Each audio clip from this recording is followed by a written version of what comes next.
Hola participantes del curso hebreo. Continuamos con nuestras lecciones acerca de la escritura y la fonética con esta parte número 5. En esta presentación hablaremos de otros signos que posee la escritura hebrea, como también acerca de la composición de las sílabas y algunos breves comentarios acerca de los acentos. Los objetivos de esta unidad son reconocer otros signos de escritura, conocer la correcta formación de sílabas y practicar lectura. El primer signo que presentaremos es el makef. El makef es una línea horizontal, como si fuera un guión elevado, que se emplea para unir dos o más palabras. Por ejemplo, aquí tenemos en hebreo la expresión el hasade. El es una palabra que se une con hasade por medio de un makef. Esta construcción de palabras será pronunciada como una sola palabra, de modo que el acento caerá al final de esta unidad. Esto ocasionará en algunas oportunidades que las palabras, generalmente partículas, que estén al inicio de la construcción sufran un acortamiento de sus vocales.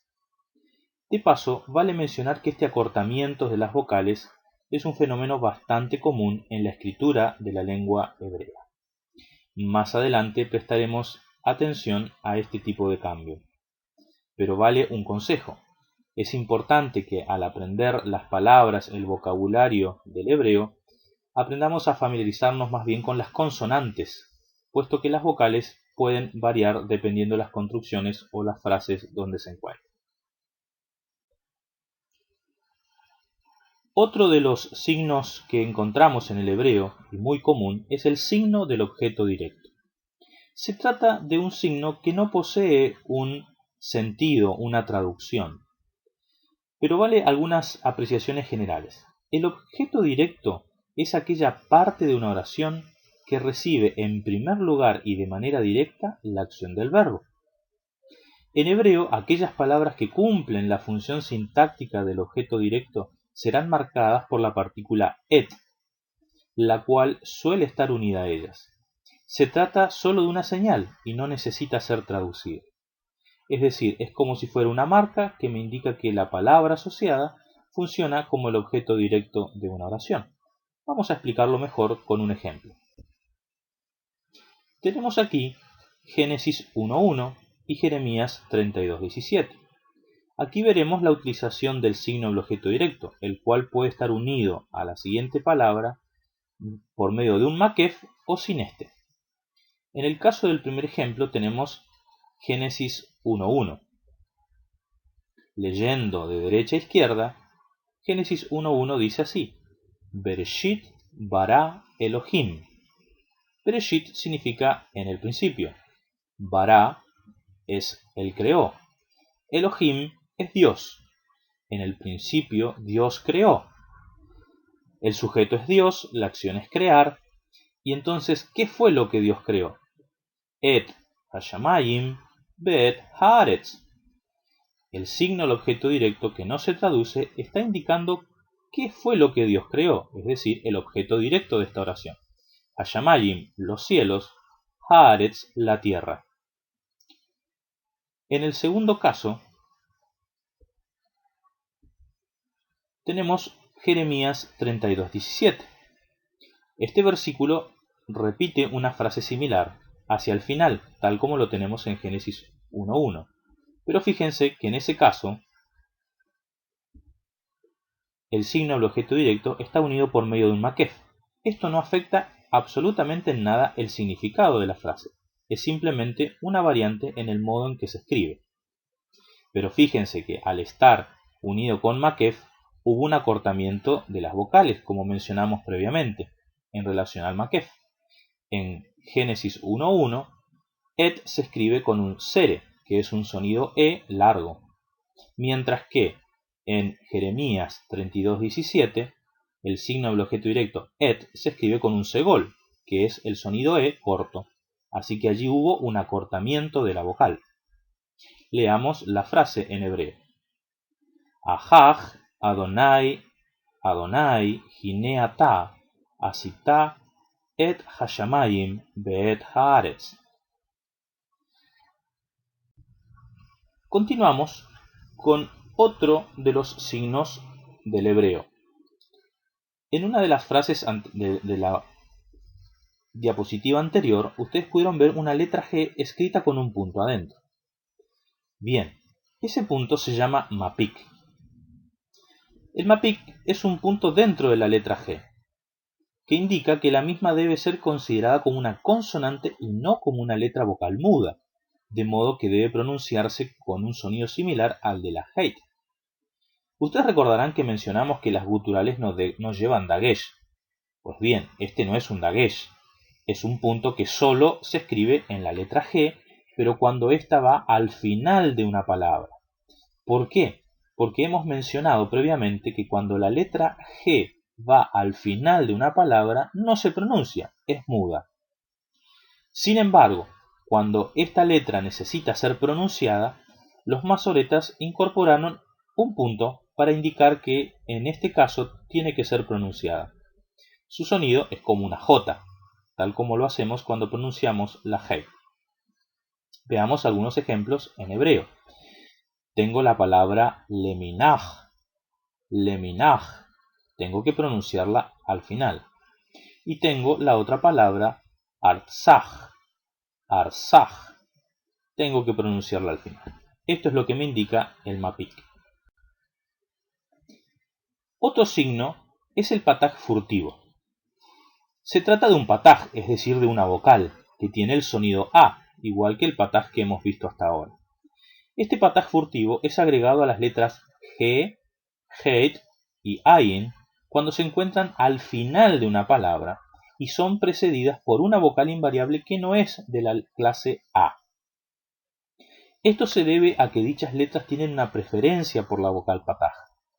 Se escribe ligeramente bajo el lado derecho de la letra, se pronuncia antes de la consonante y se translitera como una A sobrescrita, de igual modo que el Hatef pataj que hemos visto previamente. Cuando a dichas palabras se le agrega un sufijo, este pataj desaparece. Veámoslo con más claridad en la siguiente diapositiva. El pataj que hemos visto, si miran hacia la derecha de la pantalla, tenemos un ejemplo de un pataj como lo que hemos ya visto en lecciones anteriores. Está escrito bien centrado debajo de la letra. Ese es el pataj común. Y normalmente ese pataj va a ir cuando la letra, la consonante, va al inicio o en la mitad de una palabra. Sin embargo, el pataj furtivo, si miran en el caso de abajo, está escrito levemente sobre el margen derecho de la letra, no está centrado. Esa escritura allí en el costado me indica que yo debo leer el pataj antes que la consonante, cosa al revés de lo que tenemos en el caso de arriba, donde yo leo primero la consonante y luego la vocal. En el caso de arriba yo leo ja, en el caso de abajo leo aj, al revés. ¿Se dan cuenta? Veámoslo con algunas palabras que tenemos allí hacia la izquierda. Berruaj, berruaj. Ustedes encuentran allí también la transliteración de cómo se debe leer. Es decir, no es correcto leer berrujá, sino que debe ser berruaj. Aj, la vocal, el pataj, se pronuncia antes que la consonante. Vamos con el siguiente ejemplo. Rakia, rakia, rakia, ia. La ayin al final, la ayin es muda, así que no la pronunciamos, pero tengo que pronunciar como si fuera un diptongo, ia. Vamos con el otro ejemplo. Gaboaj, gaboaj. Fíjense que en este caso la G debe ser pronunciada porque tiene un mapik adentro. Gaboaj, igual que la Heit que tenemos en berruaj. Mencionemos una peculiaridad con la palabra Jerusalén en hebreo. Jerusalén es el nombre de una importante ciudad, importante para la historia y la teología dentro de la Biblia hebrea. Por lo tanto, aparece muchísimas veces a lo largo de la Biblia. Pero hay algo interesante, y es que esta palabra se escribe con cierta irregularidad, podríamos decirlo nosotros. La forma que aparece más a menudo en el texto hebreo es Yerushalayim, pero fíjense cómo la escritura debajo del mem final hay un jirek. Sin embargo, ese jirek no debe leerse después de la consonante, es decir, con el sonido mi, sino que va antes de la mem. Yerushalayim. Lo que ocurre es que la forma completa de esta palabra en realidad es como la encontramos abajo. Yerushalayim. Es decir, hay un yod allí que sostiene el sonido gire. Sin embargo, esta forma completa aparece muy pocas veces, así que simplemente recordar que aunque esté escrito el jirek debajo del mem, siempre se va a leer como si fuera la forma completa, Yerushalayim. Vamos a hablar ahora algunas cosas referidas a las sílabas en hebreo. Poder armar las sílabas es muy importante para poder lograr una correcta lectura y pronunciación de las palabras, y familiarizarnos también con su sonido y su entonación. Cada consonante hebrea puede ser seguida de un sonido vocal o un shevamudo. Todas las palabras hebreas han de comenzar con una consonante, nunca con una vocal o con dos consonantes. De igual modo, todas las sílabas han de comenzar con una consonante. Así que las sílabas que componen las palabras únicamente pueden estar formadas de las siguientes tres maneras: consonante vocal, consonante vocal consonante, consonante vocal consonante consonante. Solo hay tres posibilidades para armar sílabas en hebreo. Esto quiere decir que, como pueden ver allí, siempre una sílaba comienza con una consonante. Pero en algunos casos puede cerrar o no con una consonante. Pero siempre después de la primera consonante va a haber una vocal. Veamos algunos ejemplos. El vocablo semol, se-mol, serían dos sílabas. La primera, se, tengo consonante, vocal. Y la última, en el último caso, tengo consonante, un holembab que es una vocal, consonante, consonante, que serían la alef y el lamed. Así que esta sílaba se compone de consonante, vocal, consonante, consonante. Vamos abajo con la preposición hebrea min. Min es una palabra monosilábica, es decir, de una sola sílaba, y que en este caso está compuesto de consonante, vocal, consonante. La mem, el jirek es la vocal, y la nun final, la consonante que cierra esta sílaba. Aquellas palabras que terminan con una vocal, es decir, la opción consonante-vocal, se denomina sílaba abierta, mientras que aquellas que terminan con consonante, que serían dos opciones, consonante-vocal-consonante y consonante-vocal-consonante-consonante, se denominan sílabas cerradas. Vamos a mencionar algo muy sencillo acerca de los acentos. A lo largo de este curso no vamos a prestar mucha atención a los acentos, no porque carezca de importancia el abordaje de estos, sino porque no tenemos el suficiente tiempo para hacer una explicación detallada acerca de su utilidad para la comprensión del texto hebreo. Pero valgan algunas palabras al menos generales, ya que muchos de mis alumnos suelen preguntarse cuando van a la Biblia hebrea qué son esos otros símbolos que normalmente no hemos visto como si fueran vocales u otra cosa. Los masoretas, además de incorporar vocales a la escritura hebrea, introdujeron un sistema de acentos. Cada palabra en la Biblia hebrea, salvo que esté unida a otra por medio de un makef, posee un acento primario en su sílaba tónica. Tales acentos pueden escribirse tanto sobre como debajo de las palabras. En la Biblia hebraica estudiantense se emplean 27 acentos en la prosa y 21 acentos en la poesía. Estamos hablando de 48 acentos distintos. Si bien son muy similares los que encontramos en prosa y en poesía, pero hay algunas diferencias. Son muchos los acentos, por eso es que no vamos a prestar atención detallada a cada uno de ellos. Pero veamos algún ejemplo en la siguiente diapositiva. Volvemos nuevamente a Génesis 1.1. Pero en este caso notarán que hay algunos símbolos raros o distintos, diferentes de las vocales que hemos aprendido hasta aquí. Estos se encuentran en los siguientes lugares, presten atención. Cada uno de esos símbolos está allí indicando un acento. Quiere decir que esa sílaba, en primer lugar, se va a pronunciar con acento, es decir, la sílaba tónica de la palabra. Pero vamos a mencionar también algunas otras peculiaridades. A los acentos se le atribuyen al menos tres posibles funciones. Primero, como mencionamos previamente, marcar el tono de la sílaba de una palabra. Normalmente el acento en hebreo recae sobre la última sílaba. La mayoría de las palabras hebreas tienen un acento sobre la última sílaba de la palabra. Bereshit, última sílaba. Aunque también existen algunas palabras que poseen el acento en la penúltima sílaba, como haaretz. En este caso se trata de una palabra segolada que veremos más adelante cuando expliquemos acerca de los sustantivos y su gramática. Segunda función, marcar los signos musicales para cantar las escrituras en las sinagogas. Ustedes recordarán que por mucho tiempo la sinagoga, y hasta el día de hoy, en la sinagoga se lee la Biblia hebrea como parte de la liturgia. Esa lectura suele hacerse de manera rítmica. Así que muchas de estas marquitas lo que ayudan es a precisar la entonación en la lectura. Y la tercera función es la de puntuación, y por lo tanto indicar la estructura de una oración. Puesto que los acentos se dividen en dos grupos, los disyuntivos y los conjuntivos, esos acentos van marcando cuáles son las pausas, muy similar a lo que nosotros usamos en español como las comas, el punto, punto y seguido, punto y aparte, punto y coma, etc.